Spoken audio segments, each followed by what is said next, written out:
Albert Einstein once said, everybody's a genius, but if you judge a fish by its ability to climb a tree, it will live its whole life believing that it is stupid.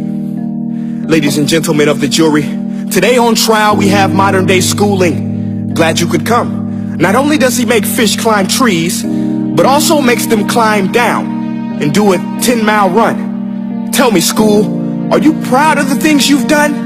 Turning millions of people into robots, do you find that fun? Do you realize how many kids relate to that fish swimming upstream in class, never finding their gifts, thinking they are stupid, believing they are useless? Well, the time has come, no more excuses. I call school to the stand and accuse him of killing creativity, individuality, and being intellectually abusive. He's an ancient institution that has outlived his usage.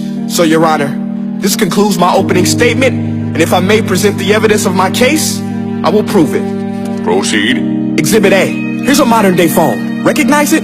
Here's a phone from 150 years ago.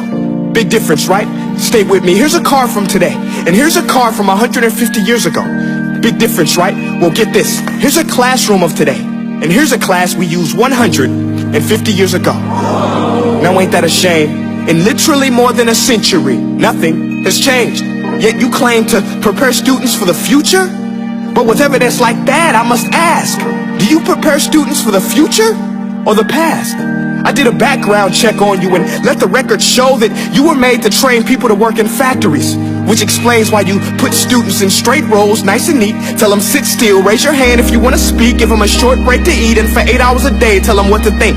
Oh, and make them compete to get an A. A letter which determines product quality, hence grade A of meat. I get it. Back then, times were different. We all have a past. I myself am no Gandhi. But today, we don't need to make robot zombies. The world has progressed. And now we need people who think creatively, innovatively, critically, independently, with the ability to connect. See, every scientist will tell you that no two brains are the same. And every parent with 2 or more children will confirm that claim.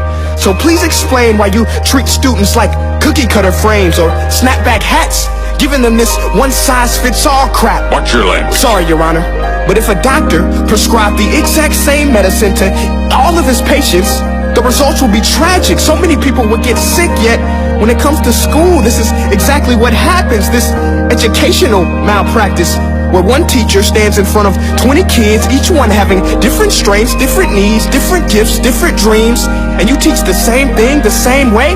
That's horrific. Ladies and gentlemen, the defendant should not be acquitted. This may be one of the worst criminal offenses ever to be committed. And let's mention the way you treat your employees. Objection. Overruled. I want to hear this. It's a shame. I mean, teachers have the most important job on the planet, yet they're underpaid? No wonder so many students are short-changed. Let's be honest, teachers should earn just as much as doctors, because a doctor can do heart surgery and save the life of a kid, but a great teacher can reach the heart of that kid and allow him to truly live. See, teachers are heroes that often get blamed, but they're not the problem. They work in a system without many options or rights. Curriculums are created by policymakers, most of which have never taught a day in their life.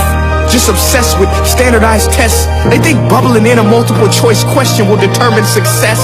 That's outlandish. In fact, these tests are too crude to be used and should be abandoned, but don't take my word for it. Take Frederick J. Kelly, the man who invented standardized testing, who said, and I quote, "These tests are too crude to be used and should be abandoned." Ladies and gentlemen of the jury, if we continue down this road, the results will be lethal. I don't have much faith in school, but I do have faith in people. And if we can customize healthcare, cars, and Facebook pages, then it is our duty to do the same for education, to upgrade it, change it, do away with school spirit, because that's useless. Unless we're working to bring the spirit out of each and every student, that should be our task. No more Common Core. Instead, let's reach the core of every heart in every class. Sure, math is important, but no more than art or dance. Let's give every gift an equal chance. I know this sounds like a dream, but countries like Finland are doing impressive things. They have shorter school days, teachers make a decent wage, homework is non-existent, and they focus on collaboration instead of competition. But here's the kicker, boys and girls. Their educational system outperforms every other country in the world.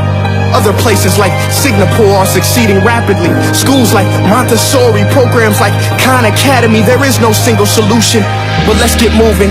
Because while students may be 20% of our population, they are 100% of our future. So let's attend to their dreams, and there's no telling what we can achieve. This is a world in which I believe, a world where fish are no longer forced to climb trees. I'll rest my case.